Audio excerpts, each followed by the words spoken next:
को देखते हुए कांग्रेस भी एक्शन में आ गई है।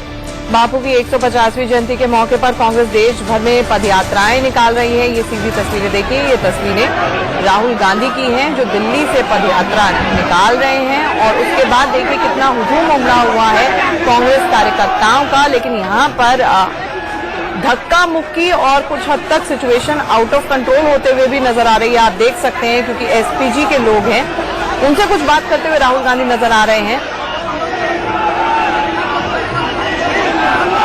ये पदयात्राएं देश भर में कांग्रेसी कार्यकर्ता निकाल रहे हैं। इससे पहले ये भी खबर आई थी कि राहुल गांधी का वर्धा से पदयात्रा निकालने का कार्यक्रम है। वहीं प्रियंका गांधी उत्तर प्रदेश में आज पदयात्रा करेंगी। ये तस्वीरें दिल्ली से आप इस वक्त देख रहे हैं जहां पर राहुल गांधी की पदयात्रा चल रही है। कार्यक्रम रखा है, पीछे आप देख सकते हैं राहुल गांधी पहुंच चुके हैं। यहाँ पर डीपीसीसी के बाहर का ही नजारा है। हजारों की तादाद में कांग्रेस के जो वर्कर्स हैं वो यहाँ मौजूद है, कुछ बात कर रहे हैं, कुछ कह रहे हैं कि हाँ शायद यात्रा को आगे बढ़ाना चाहिए। सोनिया गांधी भी आएंगी, लेकिन सोनिया गांधी राजघाट पर ज्वाइन करेंगी, वहां पर एक शपथ दिलाई जाएगी जितने भी कांग्रेस कार्यकर्ता है। लेकिन फिलहाल जो ये पदयात्रा है वो पदयात्रा राहुल गांधी ने यहाँ पर डीपीसीसी से शुरू कर दी है। पीछे आप देख सकते हैं राहुल गांधी है, उनके साथ महिला कांग्रेस अध्यक्ष सुष्मिता है और जितने भी कांग्रेस के वर्कर्स हैं दिल्ली के वो सब यहाँ पर मौजूद हैं। ये पदयात्रा इस वक्त डीपीसीसी से शुरू हो चुकी है। राहुल गांधी को आप पीछे देख सकते हैं इस पदयात्रा में आए। पहले इस बात की चर्चा थी कि कांग्रेस राहुल गांधी वर्धा जा सकते हैं या कहीं और जा सकते हैं, लेकिन उसके बाद यही फाइनल हुआ कि नहीं, वो वर्धा नहीं जाएंगे, वो दिल्ली में ही यात्रा करेंगे। और फिलहाल जो पदयात्रा थी वो शुरू हो चुकी है राहुल गांधी ने पदयात्रा शुरू कर दी है और जितने भी दिल्ली के नेता है कांग्रेस के वो सब यहाँ पर मौजूद है। ये यहाँ से यात्रा शुरू होगी और सीधे राजघाट तक जाएगी जहाँ कांग्रेस अध्यक्ष सोनिया गांधी सभी कांग्रेस नेताओं और कार्यकर्ताओं को शपथ दिलाएंगे।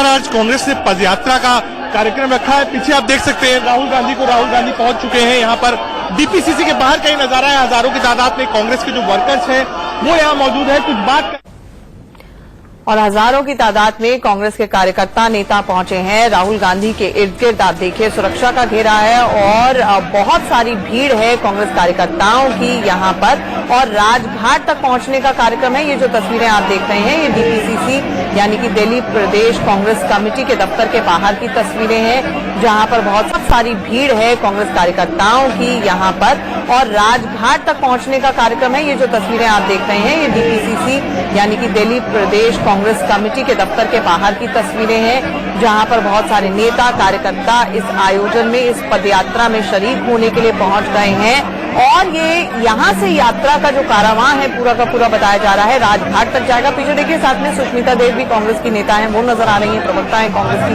वो नजर आ रही हैं। और आप देखिए झंडे बैनर्स लेकर गांधी को याद करते हुए आज गांधी की पार्टी के नेता और कार्यकर्ता जमीन पर उतरे हैं उनकी 150वीं जयंती के मौके पर, जहां एक तरफ प्रधानमंत्री देश भर में कई आयोजनों में शरीक होंगे। इससे पहले 2014 में जिस तरह से उन्होंने स्वच्छता अभियान की शुरुआत की थी, आज वो पूरे देश में खुले में शौच मुक्त इसे घोषित करेंगे, ओपन डेफिकेशन फ्री होने का आह्वान करेंगे, सिंगल प्लास्टिक यूज बैन का आह्वान करेंगे। वहीं दूसरी तरफ ये तस्वीरें कांग्रेस की तस्वीरें हैं, सक्रिय मोड में, एक्शन मोड में कांग्रेस नजर आ रही है। यहाँ पर कार्यकर्ता और नेता जमीन पर उतरे हैं गांधी जयंती के इस मौके पर और संकल्प भी दिलाया जाएगा। अब किस बात का संकल्प होगा हमेशा ये देखने वाली बात है। बिल्कुल, फिलहाल जो तस्वीरों में नजर आ रहा है वो तो ये है कि कार्यकर्ताओं की भारी भीड़ है जो आज सड़कों पर उतरी है और जैसे ही अपने नेता राहुल गांधी को उन्होंने देखा है, हर कोई कार्यकर्ता चाह रहा है कि उनके साथ जितना नजदीक होके एक तस्वीर खिंचा ली जाए। तो कहीं न कहीं विषय से भटकते कार्यकर्ता नजर आ रहे हैं। जैसे राहुल गांधी को देखते हैं उनके साथ फोटो खींचने की कोशिश में, हालांकि भारी हुजूम तस्वीरों में नजर आ रहा है। अभी तक वैसे मिशा कांग्रेस जो है वो बीजेपी को आरोप मढ़ती आई है इवेंट मैनेजमेंट का और यहाँ पर ये फोटो अपॉर्चुनिटी ही लग रही है, लेकिन फिर भी कांग्रेस के इतनी बड़ी तादाद में कार्यकर्ताओं और नेताओं का जमीन में उतरना। रजत राकेश टंडन हमारे सहयोगी हमारे साथ जुड़ रहे हैं। रजत, पूरा का पूरा कार्यक्रम हमें विस्तार से बताएं और इतने सारे कार्यकर्ता और नेताओं का जुड़ना 2019 में गांधी जी की 150वीं जयंती में पहले इस तरह का नजारा दिखा नहीं था। बिल्कुल देखिए, कार्यकर्ता यहाँ मौजूद है और बार बार इस बात की चर्चा होती है कि राहुल गांधी आएंगे या नहीं आएंगे, वर्धा जाएंगे या कहीं और जाएंगे, उस जगह पे जो सिंबलाइज करे आप महात्मा गांधी से रिलेटेड राहुल गांधी यहाँ आ गए हैं और इस पद यात्रा को यहाँ से लीड कर रहे हैं, जो कि इस वक्त मैं देख पा रहा हूँ कि आईटी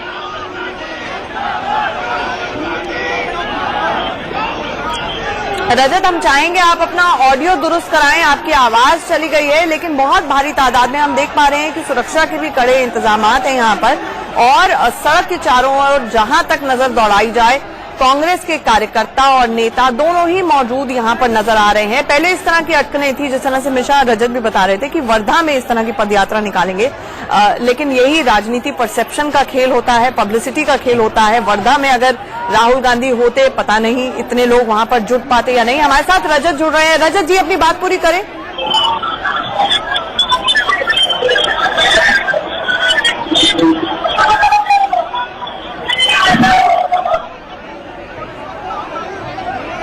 हम रजत से जुड़ने की कोशिश करेंगे, लेकिन ये तस्वीरें देखिए, ये दिल्ली की तस्वीरें हैं। राजघाट तक ये पदयात्रा निकाली जाएगी। आप देखिए तस्वीरों में राहुल गांधी नजर आ रहे हैं और एक पूरी चेन दिख रही है नेताओं की जो बहुत करीबी माने जाते हैं राहुल गांधी के, और आसपास देखिए मीडिया का जमावड़ा है, भारी भीड़ है कांग्रेस के नेताओं की, कार्यकर्ताओं की। और कांग्रेस लगातार, जिसे कहा जाता है कि प्रधानमंत्री मोदी की प्लेबुक से ही आइडियाज निकाल रही है और उसको जमीन पर एग्जीक्यूट करने की, कार्यान्वित करने की कोशिश कर रही है, और ये तस्वीरें शायद उसी की बानगी। एक बात आंचल जी आपसे समझना चाहूंगी, सुबह से आज हम कार्यक्रम देख रहे हैं गांधी जयंती के मद्देनजर, कहीं ना कहीं एक रस्साकशी नजर आ रही है बीजेपी और कांग्रेस में, और वो इन तस्वीरों से भी साफ झलक रही है। एक टग ऑफ वॉर चला हुआ है, क्योंकि ये विरासत की शायद लड़ाई है। हालांकि गांधी जी हमेशा ही कांग्रेस में रहे, लेकिन इसके बावजूद जिस तरह से गांधी जी की जमीन से आने वाले प्रधानमंत्री मोदी ने गांधी का संदेश दुनिया में पहुंचाया है, अब उसको लेकर एक्शन मोड में कांग्रेस आती हुई नजर आ रही है, लेकिन थोड़ी लेट से। और दूसरी तस्वीर अपने दर्शकों को बता दें, यहां भी इतिहास रचा जा रहा है। नहीं कर पाया महोदय, उससे तनिक भी अलग नहीं हट पाया,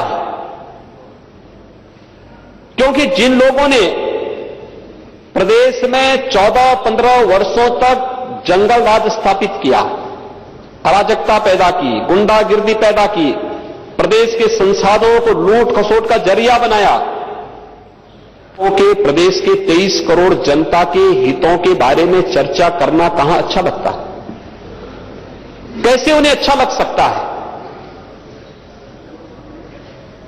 कि वास्तव में प्रदेश के अंदर विकास होना चाहिए, किसी गरीब का हित होना चाहिए, क्योंकि ये उनकी प्रवृत्ति नहीं है, विकास उनकी प्रवृत्ति नहीं है, और वंशवाद और जातिवाद से वे निवृत्त नहीं हो सकते हैं।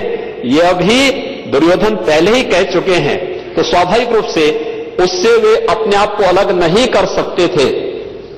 इसलिए उन्होंने, मुझे लगता है कि आपके सामने और दलीय नेताओं की बैठक में कही गई बातों से अपने आप को मुक्त करते हुए बिना कुछ कहे इस सदन से वॉकआउट कर जाना या सदन की कार्रवाई का हिस्सा न बनना, यह इस बात को प्रमाणित करता है।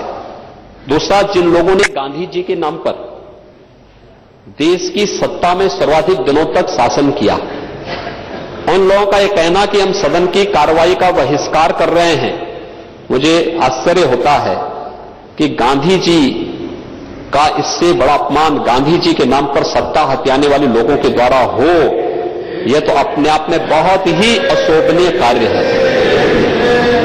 महोदय, मैं आश्चर्यचकित हूं कि गांधी जी ने जीवन पर्यंत जिन मूल्यों, जिन आदर्शों को देश और दुनिया के सामने रखा, जो देश की स्वाधीनता का मंत्र बना, आज कांग्रेस पार्टी उसका बहिष्कार कर रही है।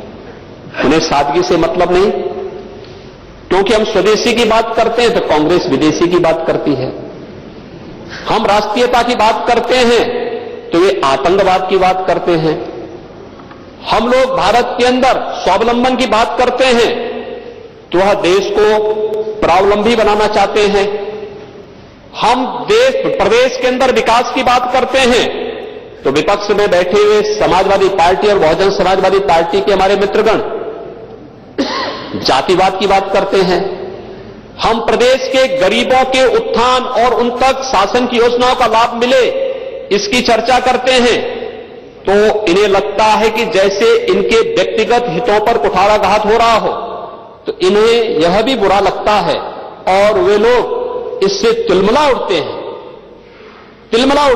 हैं कि कहीं ऐसा न हो कि अगर किसी गरीब को शासन की योजनाओं का हिस्सा बना दिया जाए तो कहीं ऐसा न हो जाए कि इनका वोट बैंक समाप्त हो जाए। और मुझे लगता है कि उनकी जो आशंका थी, ये 2019 के लोकसभा चुनाव ने साबित भी कर दिया है कि अब जातिवाद वोट बैंक का हिस्सा नहीं, जातियां अब वोट बैंक का हिस्सा नहीं रही।